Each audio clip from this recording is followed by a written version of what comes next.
I've wanted to make a Machinist's tool chest video for a while, so I thought I'd do that now.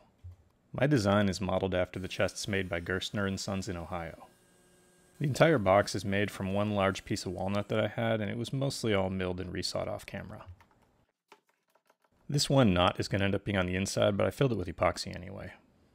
I've made several boxes kind of like this before. I start by making the sides to the lower part of the box because that kind of drives how everything else fits together. This cross-grain strip that runs along the top is mainly done for aesthetic reasons, but it also helps prevent any bowing in the side panel, and I don't think that the side panel is wide enough that expansion is really going to be an issue. And I've done several cases like this, and so far I've never had a problem. Once the glue on my side panels and back pieces were dry, I added a rabbet to the backs and bottoms. I like doing this on the router table because all my stock is exactly 1/2 inch thick, so I can just use a 1/2 inch rabbet bit. Partly for aesthetic reasons, but mostly because it's strong, I like to do a box joint for the front rail. Every time I do box joints on any of my videos, I always get a comment about why don't you do dovetails, and the simple answer is I prefer box joints. Now is also the time to add the provisions for the front drop panel so it can slide into the bottom, so right now what I'm doing is routing out a track for it to go. That's a little 3/16 inch wide dado, and there will be a little pin on the drop panel that rides inside of it. In the past, I've made a few of these boxes entirely with hand tools, and I considered doing that for this one, but I had kind of a time crunch, so if that's the kind of thing you might want to see in a future video, leave it in the comments. So the dado I'm routing in right here will be part of the joint that will hold the upper framework that holds the top 3 drawers. This little trim router is absolutely one of my most favorite tools, and I also used it to add the same kind of groove on the back panel that will hold the back part of that framework for the drawers.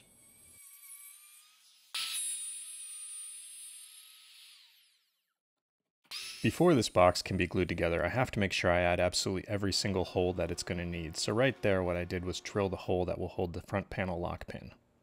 I also took the time to add these little strips that will form support for the top compartment's bottom panel to sit in.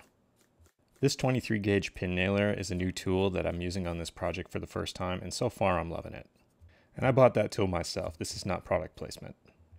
There's going to be 2 large lower drawers in this chest, and I like to make the supports for those out of this little 16th inch thick aluminum angle iron. In the past, I've made these supports for the drawers out of wood, but doing it out of the angle iron really maximizes the strength and makes them as narrow and thin as possible. And I use a little bit of epoxy and some very small screws to attach them to the walnut. Making sure that everything is lined up and perfectly symmetrical between both sides of the box is really important to make sure all the drawers and the front panel operate properly. All the hardware on this box, including the piece I'm installing right now, can be bought from Gerstner's website. I'll put a link in the description. Right now I'm making the framework that will hold the top 3 drawers, and it's entirely made out of some 1/4 inch thick walnut. The horizontal piece is pretty straightforward, but the 2 vertical supports are a lot more complicated. One of the issues with a front drop panel toolbox is that the front panel tends to just fall down on its own if the lid on the box is open, and to combat that I like to put magnets in the panel itself. Of course those magnets need some sort of ferrous metal to be attracted to, so what I'm doing right now is creating a recess that a small chunk of steel will be sealed inside of.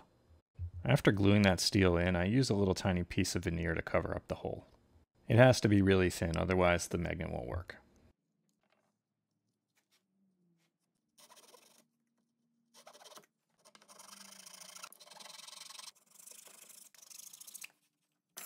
Once the 2 vertical pieces had been finished, I glued and pin nailed them into the lower part.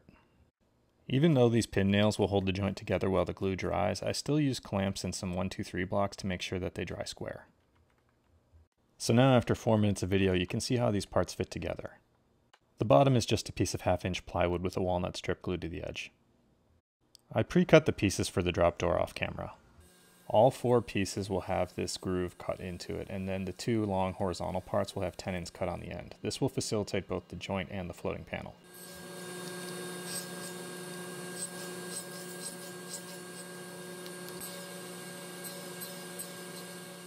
I did a quick dry fit to make sure all the joints were tight and that the panel would fit inside the box with a decent gap around the edges.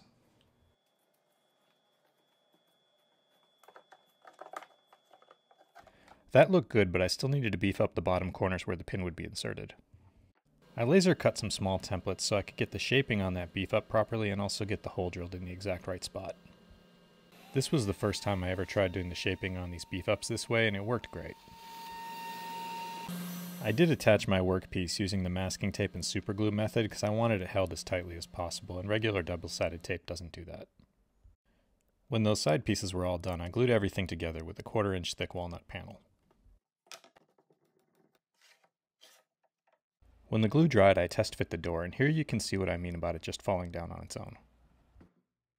To conceal the magnet, I drilled out a recess for a little cover piece that's going to go over it, and then drilled in a deeper hole for the magnet itself. I used some small but powerful rare earth magnets, and then a thin little piece of veneer that I cut with the laser to fill in that hole. The door pins and a little metal trim piece were also put in at this time. Then the last thing that still needed to be done was to hollow out a recess for the finger pull. And now on this test fit, you can see how those magnets hold the door up. I pre-finished the interior pieces because it's way easier to do it while everything's still open and flat. I did mask off all the surfaces that would receive glue though. This small bushing gets inserted at the bottom of the front rail so that the pin latch doesn't fall out. And the hole that that pin is going to go into on the front panel is then drilled in, and a little bushing is put in so it looks nice. With all that done, the entire thing gets glued together in one go, which is probably a more complicated way to do it than it really needs to be. One flaw in my design is that the front drop panel needs to be put in permanently at this point, and it wasn't until halfway through this glue up that it occurred to me there's a better way to do it, and I'll try that out the next time I make one of these boxes. As you can see, this glue up requires quite a variety of clamps.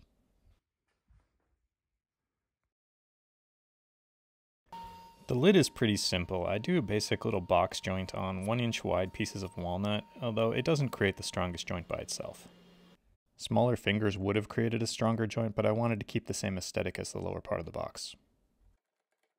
A thin panel will still be glued to the top of this entire thing, but to further strengthen those joints I added a dowel. This hole only goes about 3/4 of the way through the joint, and the top part where the dowel is exposed will end up getting covered up by the walnut panel. At this point I was starting to run out of wood, and I'll admit this walnut panel is thinner than it really ought to have been, and this affected how well my hardware fit later. It ended up only being about 1/8 of an inch thick, and a 1/4 inch would have really been much better.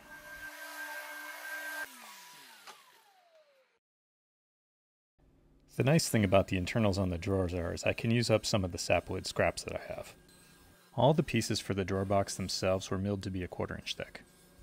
The little parts I'm cutting off may make it seem like I'm doing this inefficiently, but that was to remove planer snipe.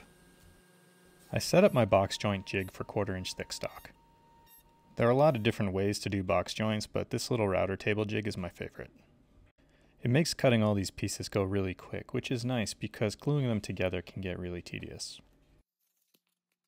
Each one of the 5 total drawers had to be glued up in 2 separate steps each because of the size of the drawers versus how big the clamps were. I'll give you a heads up now that in editing this video I realized there was a step that I forgot to film, and that was gluing thin little strips at the bottom interior parts of each one of these drawers to receive the drawer bottoms. They're very similar to the strips I glued into the box itself to receive the lower panel for the upper compartment. The drawer faces themselves I cut off camera, and then I routed this little bead into the bottom for aesthetic purposes. Then the drawer faces just get glued onto the drawer boxes themselves, which I had already sanded.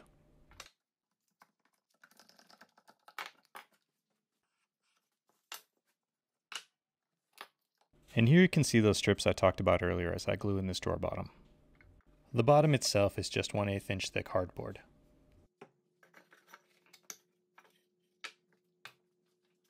Everything was sanded and a good final test fit was done before I moved on to finishing.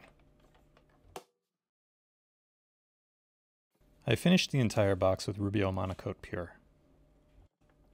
There's a lot of different ways finishing on something like this could be done, but for my money this looks the best for the amount of time that it takes to do. Aside from dry time, the entire finishing process only took about a half hour. After the finish had cured, I glued in the bottom to the upper compartment. This is just a 1/4 inch thick piece of plywood. Actual Gerstner chests are lined with felt, but what I'm going to use is a blue suede that I have a lot of scrap of. I use spray adhesive to attach the suede to pieces of poster board that I've already cut to the proper sizes, and then I trim the excess off.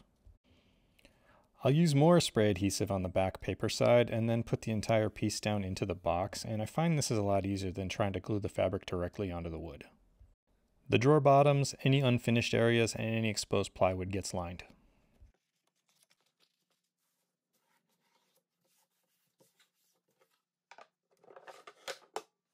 One of the last things to do at this point is to install all the remaining hardware. I do the locking pin for the front drop panel first, and this is where making sure everything lined up properly before I assembled it all really pays off. Some rubber feet with corner protectors go on next. I didn't include this in this video, but all of the screws are going into holes that have been pre-drilled. Earlier I mentioned that the thinness of the piece of wood I used for the top of the lid was too thin and it affected how some of the hardware fit. The lid was actually supposed to have corner protectors as well, but because of how big they were and how thin the lid was, they just didn't fit. Luckily the chest still looked pretty good without them, so I left them off. Right here I'm gluing in little stops, so the front drop panel only goes so far back into the box. The drawer pulls are the last thing to be installed, and they are so slippery that I find them really hard to tighten into the holes, so what I like to do is use some leather to pad and pliers. With that complete, all the drawers go in and this chest is done. I know this was a pretty fast-paced video, but I hope you enjoyed watching the process, and if you made it this far, as always, thank you for watching.